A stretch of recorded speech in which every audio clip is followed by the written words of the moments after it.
वर्मा जी, पहले तो आपका हम बहुत बहुत स्वागत करते हैं। धन्यवाद। शौर्य स्मारक एक ऐसा एक अभिनव स्मारक है जिसमें एक आर्मी और मिलिट्री से जुड़े हुए स्मारक को एक सिविलियन संस्थान द्वारा संचालित किया जा रहा है। और ये एक ऐसी संकल्पना थी कि भारत के लिए जो एकता और अखंडता के लिए रक्षा करने वाले जो हमारे वीर हैं, उनके सम्मान में एक ऐसा स्मारक बनाया जाए जिसे मध्य प्रदेश सरकार ने एक तरह से अंगीकृत किया और उसको अमली जामा पहनाया। और इसके रूप में हमें 2016 में माननीय प्रधानमंत्री जी द्वारा ये इसका उद्घाटन किया गया 14 अक्टूबर 2016 को। तो इसको 6 साल हो चुके हैं और हम समझते हैं कि जब से ये स्थापित हुआ है तब से लेकर आज तक जो इसकी लोकप्रियता में वृद्धि होती है वो ये इसके बताती है कि हम अपने उद्देश्यों में काफ़ी आगे बढ़ रहे हैं। ये स्पष्ट रूप से दिखाई देता है। वर्मा जी, अमर शहीदों की वीर गाथा को यहाँ पर चित्रित किया गया है, उनकी जो बलिदान है उसको उद्धृत किया गया है और वो बहुत सारे ऐसे पहलू हैं जहाँ पर हमें देखकर ये महसूस होता है कि देश प्रेम से बढ़कर कुछ भी नहीं है। तो संक्षेप में बताएं कि ये शौर्य स्मारक की जो गैलरीज हैं, जो बीथिकाएँ हैं, वो क्या बयां कर रही हैं? जी, ये केवल और केवल भारतीय आर्मी से शुरुआत नहीं कर रहे हैं। इसकी शुरुआत चूँकि ये देखिए ये पराक्रम पे आधारित है कि सारी चीज़ें शौर्य पे आधारित है। तो भारत में शौर्य कहाँ से आया? तो जो शौर्य वर्णित था हमारे भित्ति चित्रों में, जो हमने कहा कि भीमबेटका की गुफाओं में जैसे हम देखते हैं कि पुरापाषाण काल के हमें चित्र मिलते हैं, उनमें भी शौर्य के भाव हैं। तो हमने उनको भी चित्रित किया है अपनी गैलरीज़ में। और क्रम से बढ़ते हुए हमने अपने महाकाव्यों में, हमने रामायण में, हमने महाभारत में और उसके बाद आगे चलते हुए हम जिस तरह से हमारे नायक हुए हैं, हमने उस गैलरी को इस तरह से चित्रित किया है। और फिर उसके बाद हम वर्तमान काल पे आए हैं कि हमारी सेनाएँ कैसे डेवलप हुई, हमारी सेनाओं ने कैसे देश की रक्षा में अपना योगदान दिया। तो ये सारी चीज़ें क्रम से लेके आज तक, मतलब शुरुआत से पुरापाषाण काल से लेके आज तक का हमने शौर्य का एक कहना चाहिए कि एक एपिक हमने तैयार किया है और वहाँ हमने उसे चित्रित किया है। ये एक इम्पॉर्टेंट चीज़ है जो आप देखते हैं। उसमें हमने तीनों सेनाओं को महत्व दिया है। पहले ऐसा क्लासिफिकेशन नहीं था। 1932 में हम देखते हैं कि नई सेना जुड़ी हमारे यहाँ, इंडियन एयरफोर्स, हमने उसको भी स्थान दिया है। तो यहाँ हमारी तीनों विंग, मतलब आर्मी है, एयरफोर्स है, नेवी है, इन सब के एक अलग अलग पेवेलियंस बने हुए हैं। हमारे जो परमवीर चक्र विजेता हैं, उन परमवीर चक्र विजेताओं की गाथाएँ हमने उसको कला से जोड़ा। जो कलाकारों ने उसको हैंडमेड पेंट किया है, उनको हमने उनके जीवन चरित्र को लिखा है, महावीर चक्र विजेताओं के जीवन को उकारा है।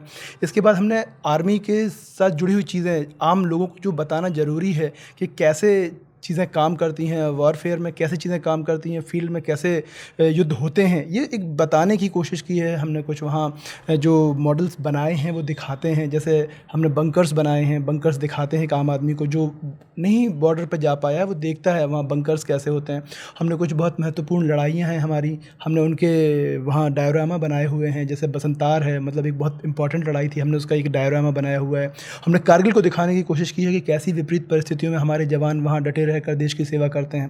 तो ये सब हमने वहाँ शौर्य स्मारक में मतलब दिखाया। आपने बहुत सारे पहलुओं को कवर किया है जो बताता है कि शौर्य स्मारक अपने आप में वाकई वीरों की शौर्य गाथा को बयां कर रहा है। शौर्य स्मारक की लोकप्रियता किस कदर बढ़ी है और किस प्रकार से दूर दूर से लोग इसे देखने के लिए यहाँ पहुँचते हैं, और जब वो अपने विजिटर डायरी में अपने विचार लिखते हैं तो आपको कैसी अनुभूति होती है? ये एक ऐसा होता है जैसे हम सफल हो रहे हैं किसी चीज़ में, हमारी सफलता होती है और हमें काम और अच्छा करने की प्रेरणा मिलती है।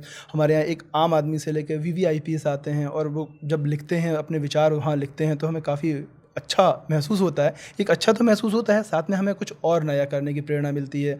कुछ चीज़ें वो बताते हैं कि हमें क्या और बेहतर हो सकता है, हमें इसकी प्रेरणा मिलती है और हमें एक विश्वास होता है कि हाँ, जो हम करने चले थे वो हम काफ़ी कुछ हम कर पा रहे हैं और करने के लिए आगे भी बहुत कुछ और है।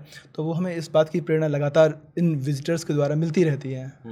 तो अब वो जैसे कि 6 साल इसके पूरे हो रहे हैं शौर्य स्मारक के, लगातार इसके लिए नई नई परिकल्पनाओं पर काम किया जाता रहा है। तो संतोष वर्मा जी, हम जानना चाहेंगे कि और आने वाले समय में किस तरह की योजनाओं पर आप काम कर रहे हैं ताकि इसका जो स्वरूप है और भी भव्य होता जाए, इसे और भी विस्तार मिलता जाए? जी, हम कई चीज़ों पे हम काम कर रहे हैं। अभी हमारा एक उद्देश्य ये था कि हम फ़िल्में दिखाते हैं एडीजीपीआई द्वारा, जो शौर्य पे आधारित फ़िल्में, जो भारतीय सेना के जो तीनों विंग्स हैं उन्होंने जो वीरतापूर्ण कार्य किए हैं और जो इस तरह की उनके ऊपर जो फ़िल्में बनाई गई हैं वो हमने मंगाई हुई हैं। और हम कुछ नई फ़िल्म्स मंगाने जा रहे हैं जिनका लगातार हर आप 365 दिन, जो बस छुट्टियों के दिन को छोड़ के हम लगातार प्रदर्शन करते हैं और ओपन फॉर ऑल होता है, वो हमारे ओपन थिएटर में ये चलता रहता है।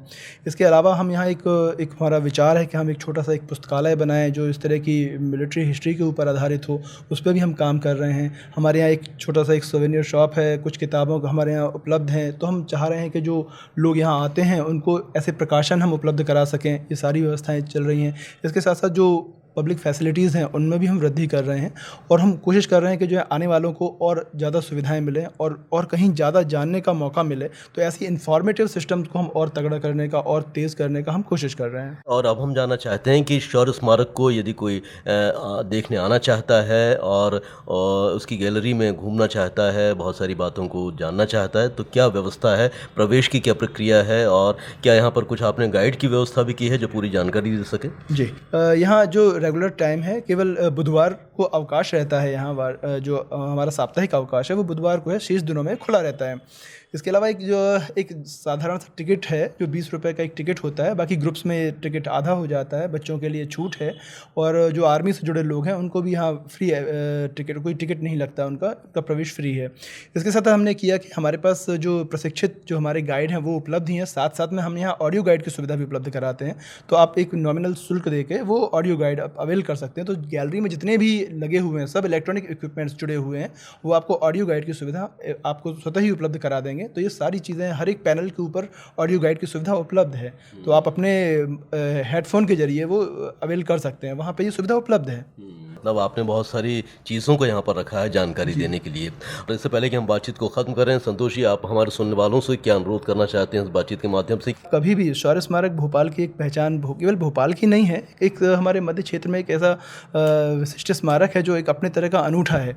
हमारी सेना, हमारे शौर्य से अगर आपको भली भांति परिचित होना है तो आपको यहाँ आइए एक बार। तो ये यहाँ आएंगे तो आपको एक अद्भुत अनुभूति होगी। और ये कोई म्यूज़ियम नहीं है, ये एक अलग अनुभव आपको प्रदान करता है। तो इसलिए एक बार आपको अवश्य आना चाहिए। संतोष जी, हमसे बातचीत करने के लिए, इतना वक्त देने के लिए आपका बहुत बहुत शुक्रिया। धन्यवाद।